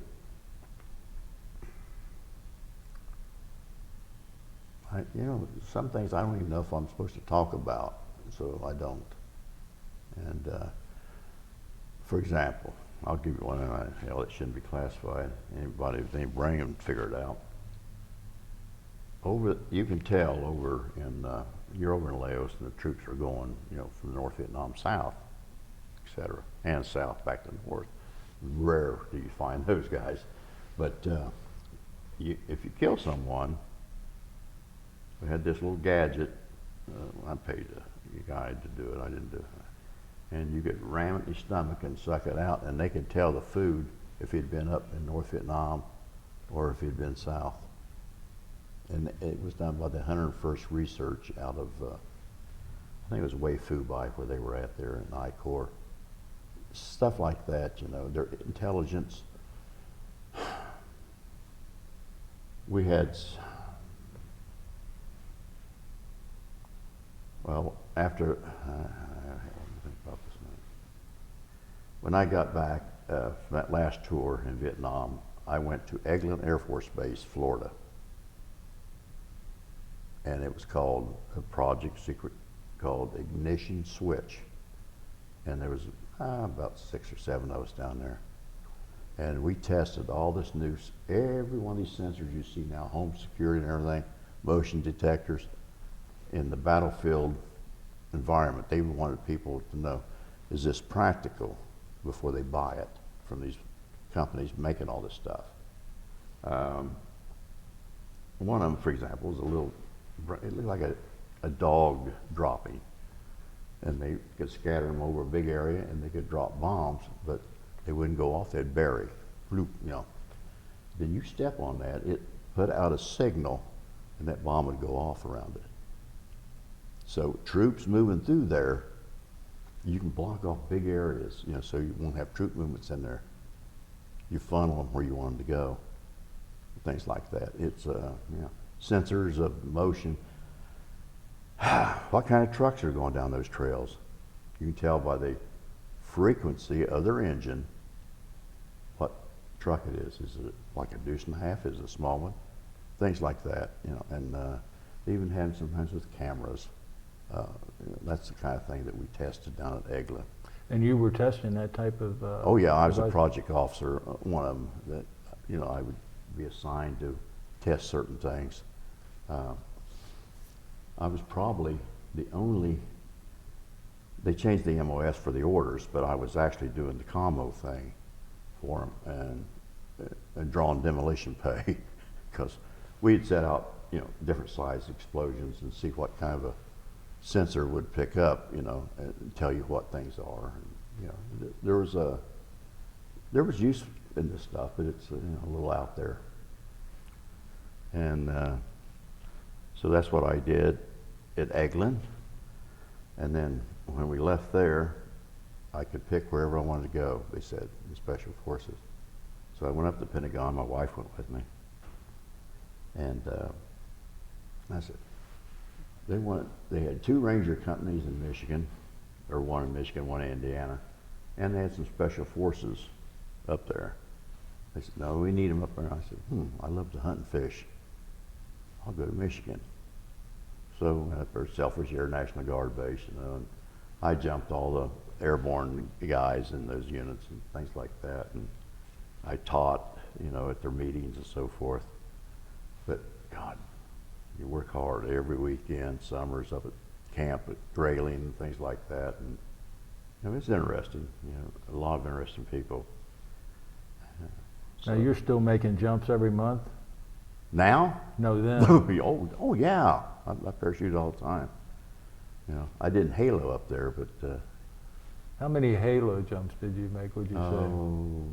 100 and some, I don't know. And my highest one was 34,500 feet in a day. At night was 25,000. And didn't get paid a penny extra. So I think that gets into your intelligence. I don't know if it's not bright. Where did you end your career in the military at? What base? I was up in Michigan. I was a senior enlisted advisor for Michigan and Indiana. And that's where my 20 years was there. And I'd never been in any other kind of an outfit. So I got orders. My number come up for sergeant major. You know, I'm going to become sergeant major. However, here's orders to go to Germany in an armed cavalry unit, which I know nothing about. A private knows more than I do. You know, they've been through training. And all you do is go up and down the border. Listen, I did get mail. My girlfriend left me. The war was over, and this is the kind of crap was going on.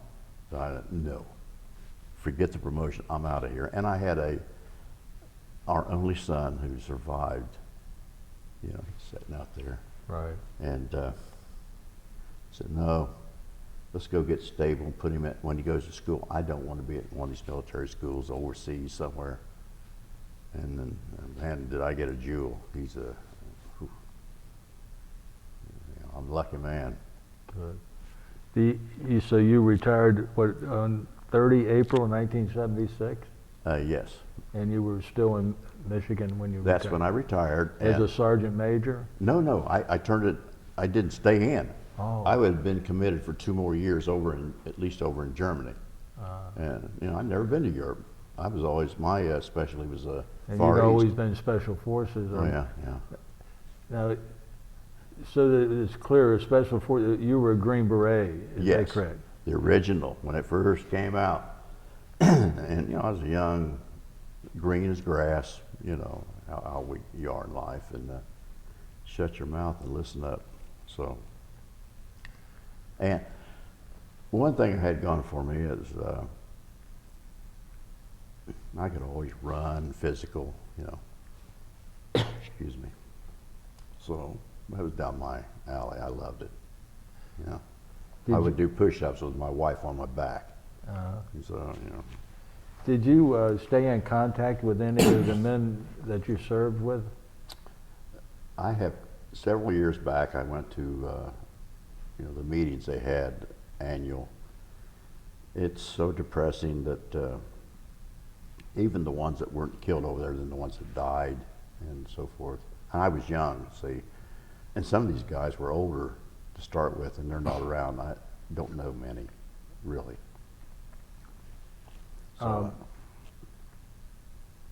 Was there any special designation for the outfit you were in? I started out in the 77th Special Forces in '54.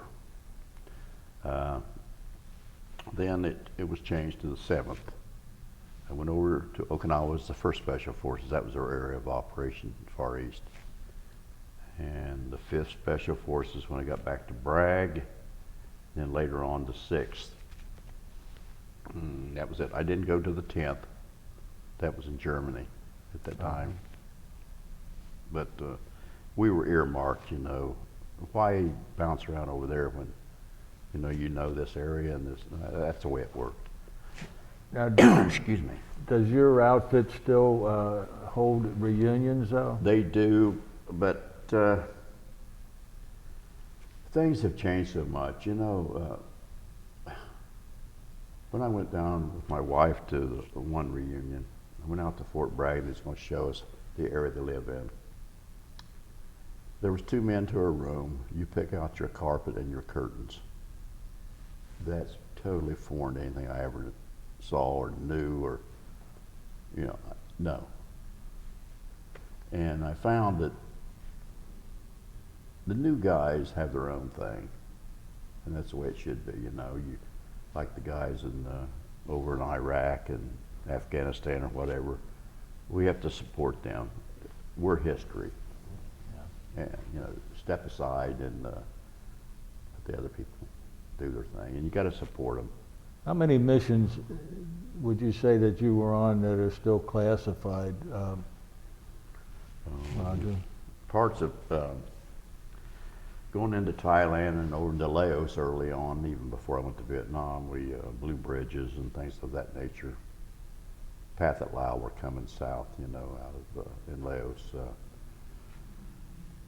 And they don't talk a whole lot about some of that stuff, but it was in and out. You learn a lot. You stand up there and just planted a whole bunch of high explosive overkill on a bridge. You're in a helicopter, and they were wanting to take pictures of it.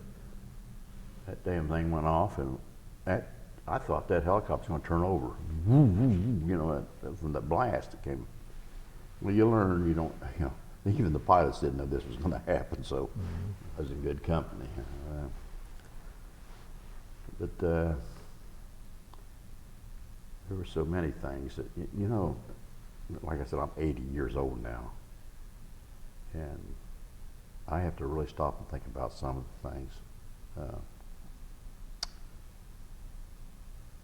I think I mentioned to you, I do have post-traumatic stress disorder, Right. and you don't even know it yourself. You think, not me, but then there's certain things that they look for that, okay, you have to admit it, Yeah. but I was not an alcoholic. I never had an illegal drug in my life. I worked, put my kids to school, paid for it. What'd you do after you came home from discharge, Rod? Okay, Okay. we went back to Portsmouth, Ohio, is where I was from, and my wife both. And I thought, I'm 40 years old now. Do they need somebody out here to jump out of airplanes or blow up something? No, I don't think so. But I knew all about nuclear because I've been through the Salem school.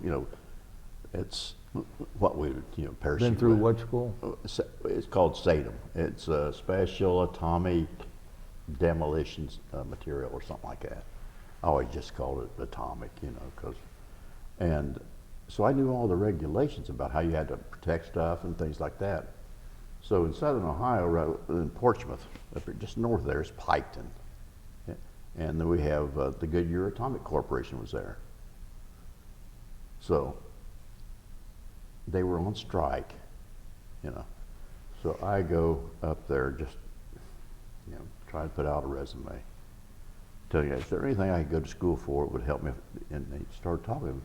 He said, we're not even talking to anybody. I said, I know that, but I just want to know in the future, should I prepare myself some way or other? And the guy said, well, yeah, they didn't want to mess with me, really, you know.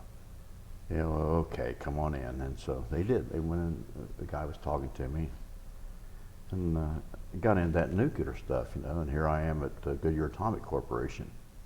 And they enriched uranium-235, you know, it's a, and there in Piketon, they could take it up to 100%. The only place in the country that would do it was right there at Piketon. Even down at Paducah and these other places, they didn't go that high. So he said, huh, you wait here. He went up and he got some big boss, you know, come down there.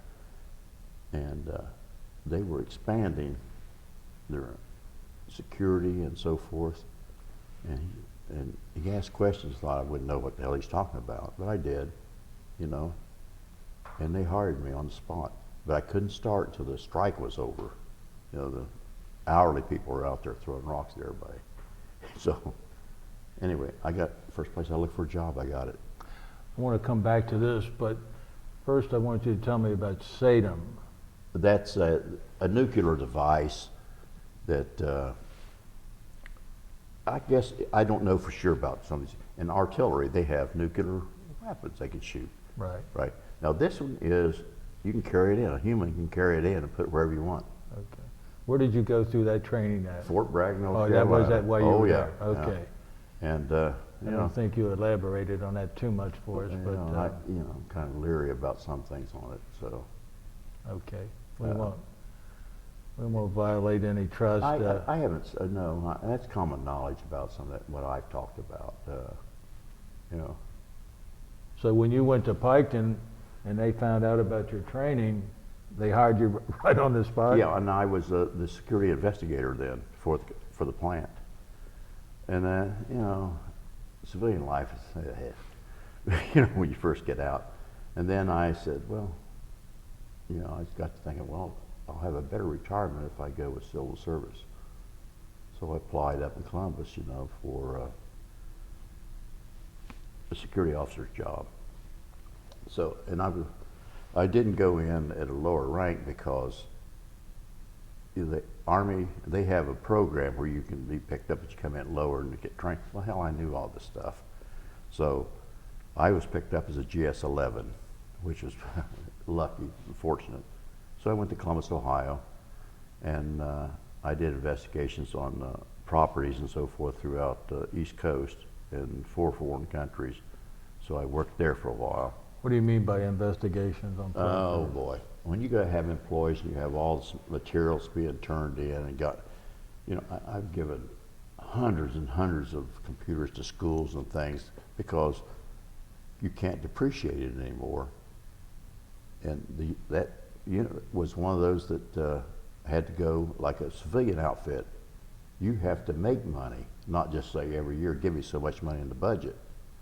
So we had to, you know, after 5 years, you can't, no more depreciation, but they got a lot of life left. So I'd give it to schools and things like that. That's how a lot of schools got their computers and so forth. So anyway, and then I started out doing that. Then I thought, I did some work for the DIS, Defense Intelligence Agency, Service rather, and doing background investigations for security clearances. You know, it's a nice job. And so this one guy I knew in Columbus, that things were going out there, and he says, I need help, I don't know about this and that. And then I would write the report for him, tell him what to look for. He says, we're looking for agents. He said, would you mind, you know, you want to be? Yeah, I'll try. And so I went down there for an interview, and I knew all the regulations and, you know, and so forth. And he gave me a pad of paper and pen. He says, I want 1,000 words on why you want to be a special agent. Now, if somebody just comes up to me, oh geez. Anyway, you don't, you know, so you just sit down and say, you know, go through your history, and that has come up to the point now where I think I would like to do that instead of, ever since I was a kid, I wanted to be a special agent. But anyway, so I was hired there in Columbus, Ohio, and so I did that until later on out at DCSC, this new outfit started up with computers for across the nation. And they needed an internal control officer, to watch all the shenanigans and everything, and you'd be in the government, boy. Anyway, and I could get a higher rank. So I took that job. And so I was in an office there for the last year or so, and I retired as a GS-12, What year was that? 1994. I've been retired. I'm old as dirt. So, and my wife she's a nurse. She was still working, and I felt bad, me laying in bed in the morning, she's going to go to work. I said, hey, retire, we don't need that, Right. So she retired, and we've lived in Florida since then, Colorado, back down Cincinnati, so been around, done a lot of things. Been very fortunate. And you live in Cincinnati now? Yes, Ohio? I live up by Kenwood, and it's in Sycamore County, and the reason I want that because my son lives in that area, and they go to Indian Hill schools, which is a very good school system, so. Before we finish our interview, I'd like to see if Brian has any questions. Well, I was wondering, you talked about how you joined the Army, but I don't remember you saying why you wanted to join the Army. Was there a reason why you wanted to get into the Army? I worked at Selby Shoe Company, in Portsmouth, Ohio. Do you know what a last is? It's a wood thing they build a shoe around. My job was to sit there in one place with this prong sticking up, put that shoe on there, break it down. They got nails in it when they first started building it, and break it down. You do 1,000 pair of those a day, a young man, and say, anything is better than this. I don't care what it is, And I was naive. I was mad when the Korean War was over because I missed it. Phew. Like, oh, there'll never be another one, Well, yes, there will be, always be. But anyway, I was going to tell you, that's what I did. And I said, and my mother would not sign for me early because she had 3 brothers in the Second World War. And I didn't understand, about things and the emotional end of that. Did you know anybody in the military? Nope. But any reason why the Army as opposed to another branch? Well, I was in the Navy Reserve. I went to Great Lakes, and I was, 16 and a half when I started that. And I don't like that, That's not for me. I always had an adventurous spirit. And when that airborne thing come up, like I'd never been in an airplane. But young and dumb and and double your money. So I did it. And when you got out briefly, but then you re-enlisted? Yes. How long a period was that? It was only about a little over a year. So what did you do in that time period? I actually worked at Singer Sewing Company. I sold sewing machines. You would do, I don't care what job you get, if you go, it just wasn't for me. Other people were very happy at it, not me. They even wanted me to become a manager in a new store. Was that in Portsmouth? Yes, Portsmouth, Ohio. Well, why did you get out of the Army initially? The first 3 years, well, there was nothing going on yet. It's 57. And all we did was train, go to the field, do that, and, jump out of airplanes and this and that. And you're thinking, I'll go out and see what it's, And I went to Chicago to school, and even though I only went through 1 year of high school, I was chosen, which they usually don't take a freshman to do drafting and stuff like that. But, I was good at it, and they took me in as a freshman. And I like that sort of thing, one thing led to another, and there you just end up in the military. So when you met your wife, Yeah, you and met her in the hospital. yes, she was in nurses training, and they couldn't be married and be in nurses training. So, and I wouldn't think of saying no, get out of there now. So I went back in the service, and then she graduated. Then I come home, we got married, and then we went to Okinawa. And Did you know her when you decided to re-enlist again? that's why when I re-enlisted, yes, we were planning on getting married. But she supported you wanting to go back into the military. Whatever I wanted to do, when you're young and in love. Whew. And she stuck with me through thick and thin all those years, and it's a hard life. So when you were in Vietnam, and you were there several different times, almost a decade at various times, where was she when you were in Well, since we were both from Portsmouth, Ohio, and she graduated at Mercy Hospital, they would call her, come to work, So she always had a job there. All of our family was there. She was with the family all the time. And so each time that you were in Vietnam, she was back? oh yeah. She didn't stay at an army base or anything like that. Wherever she'd go, she could get a job. That's a nice thing.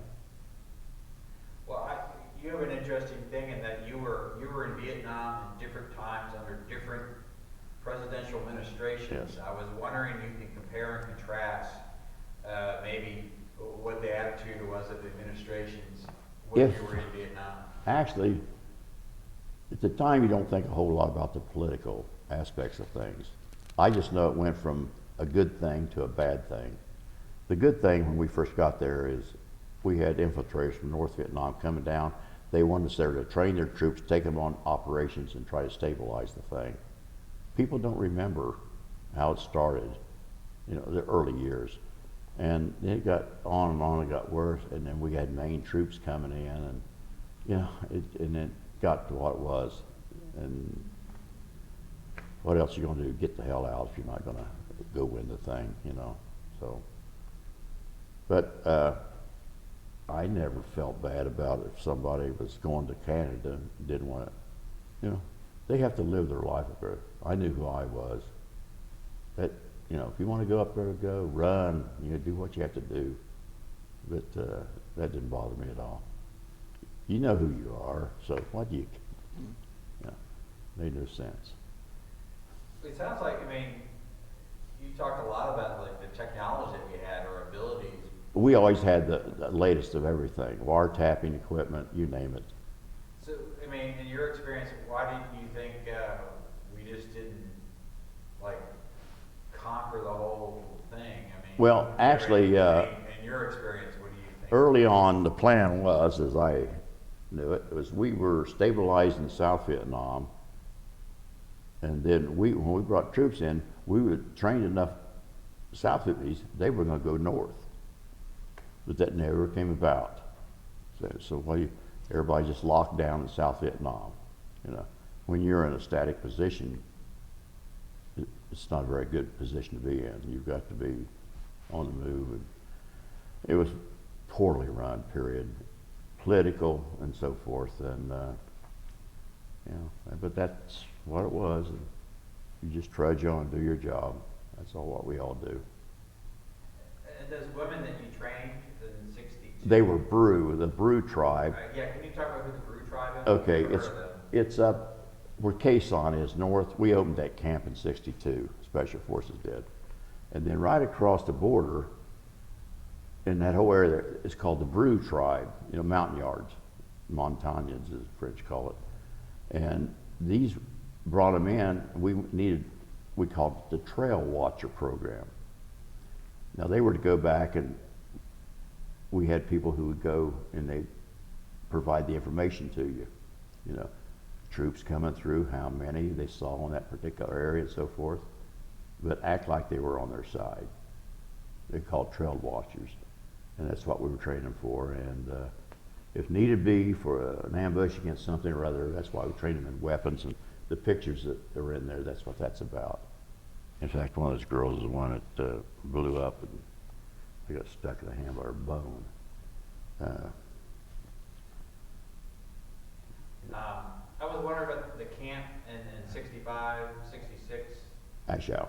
Yeah, what was that like? I mean, how many people were stationed there? Where were you sleeping? What was that like? Okay, it was on the Laotian border, south of Quezon, and the most isolated place in Vietnam. And here we were in Ashau. And we had about 300, close to 300 Vietnamese troops, and not all were with us.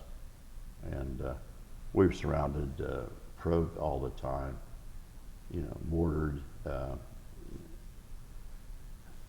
It was a horrible situation there. And it was finally overrun by North Vietnamese. So, but, I survived. But what were your sleeping arrangements? And I slept in a bunker with the communications gear. It was CW and a Morse code, da-da-dit, da-da-da-dit, that kind of stuff. And that's how we sent all of our messages back and forth to Da Nang, who was the B team for the A teams out in the field. And that was our area of operation. And but since I'd had 2 tours over there before, that's why I was called in to run the Nun Company, for immediate action anywhere in I Corps. The problem, we went in to do it. Recover downed aircraft, Witch Doctor and Blue Streak, the drones going north, we'd get those and bring them back. A battle going on somewhere, we'd go in and, And did the Nun, did they speak Vietnamese, did they speak Chinese, or what was there? Well, they'd been there at South long enough that most of them was decent in Vietnamese, and some of them even knew a little French. However, we had interpreters. Now that was dicey at best. I could be teaching somebody about a weapon. Now this is the front sight. And I'd sit back and the interpreter would talk and talk and talk and talk and talk. I said, "Come here, man. What are you talking about?" And he'd be talking about something he didn't catch on what I was trying to tell him, so he's going to give him the whole drill on the whole weapon. That kind of thing, so, geez. Let's start over, Okay. How was your Vietnam or Vietnamese or? It was, I was operational. But since I was around the Nuns, that's different. And the Vietnamese, then some of them knew French, but nothing else. And, it was just hodgepodge. You get good at sign language. And that's it. Food, and that's another thing. We never had a mess hall in all my 4 tours. We had to eat what we could. We got paid extra, but you had to scrounge your own food wherever you was at. You were self-sufficient. And General Watt from the Marine Corps, when the Marines got in over there in I Corps, my God, there must have been 20 aircraft up there. They're calling down, they want to bomb around their camp. Whoa, wait a minute, we got patrols out. You can't do that. You know what, the general wants to see a bombing run. No, we got troops out there. Anyway, so they come in and secure the place, and he comes in, takes his picture with all of us. Well, we didn't even have any rank on us or anything, but he wanted to, so we had somebody had a beret. We didn't wear that crap out there. And so we'd pass that beret around and put on Master Sergeant stripes, and go up there and he'd take his picture with us. He said, "Now, man," he said, "I didn't know we had places like this over here. If you ever have a problem," he says, "just dial Marine, we'll be here to get you." Well, when the camp got overrun, it didn't work out quite like that, but that's it. Well, how would you said you were on your own for food, so where would you eat your food? Well, actually, we did a lot of bartering, and in fact, if there's little red stars on pith helmets, and oh man, you can go in there and the Navy guys and stuff like that, you can trade it for boxes of stuff, things like that. Or we could get one of their AK-47, one of their weapons. Everybody thought, "Oh, that's wonderful, heavy." But you would trade stuff like that, belt buckles off of these clowns, you know. So every time we had a skirmish or something, we'd gather everything we can because that's how we're going to get free stuff, you know. And now I know there's a lot of Americans now was telling their grandkids, well, that's when we took that off. But no, we traded him for some food. But there's people that come to your aid that you would never know. You'll never know who it was. You'd be out that camp and somebody had made a run maybe to Quezon, you know, for mail or whatever. And all of a sudden he'd come down the borderline down over our camp real low and a homemade parachute on a box or something that have frozen hot dogs in it or something like that. You don't know who this man is, but you know, he respects what you're doing. And they come over and we get food all the time like that. They would drop. The ones that were kind of the jets, if they've been up north bombing or in Laos, they'd be breaking the sound barrier. You wouldn't even know they were coming. You're out there, you know, boom! Scare the bejesus out of you. You look up there, he's doing spirals going up the sky to let you know he's on his way home, you know, from his bombing run. But, you know. Did you have to get food from natives or something? Did you ever? Not in those camps. There was no natives, no friendlies. And we were just, you know, there, and it was strange, but you get used to everything. Did you lose a lot of weight? Well, in the 65, that was my hardest year when I was with the nuns, and I got malaria. I had to go back to my unit. I weighed 135 pounds when I went home. And, you know, you look like death warmed over. And I bought a new suit, you know, with the 32 waist and all that. Whew, that didn't last long, but, you know. Well, I just have one last question. When you were jumping at your highest, The halo? What was going through your mind? Was that a pretty nervous Well, thing to do? you know, you would think that until you're trained. Then if you think, oh, that's safe, that parachute works, I know how to do this and that. The trick was being stable. That's the ones that didn't make it, you know. When you leave and, you know, you're doing 100 and whatever mile an hour up there and you woo, go out there, then you got to stabilize. Well, some guys had a problem with that. You know, you're flapping around, you're kicking yourself in the back of the head with your own boot. You know, it was violent, you know. But in fact, my first jump, I was not very stable. Me and Sergeant Ruff, who was my partner, and then we had a guy behind us to grade us. We got on the drop zone. I did so many whirls and twirls and what have you. Snot flying, my goggles were off, and it hit the ground, or you, God, you know, you're almost sick from doing all that. And here's Sergeant Markham. He was from Piketon, Ohio, my instructor. He's over down on his knees just laughing his butt off. Here we are, being rough. He went one way, I went the other. Gets your attention. Then he comes over and says, okay, we've got time to get another jump in today. Oh, God. So back out and then to the airport, Pope Air Force Base. Got another chute, went up, I stabilized. It got my attention. So from then on, I was good, you know. I've had equipment come loose on me, and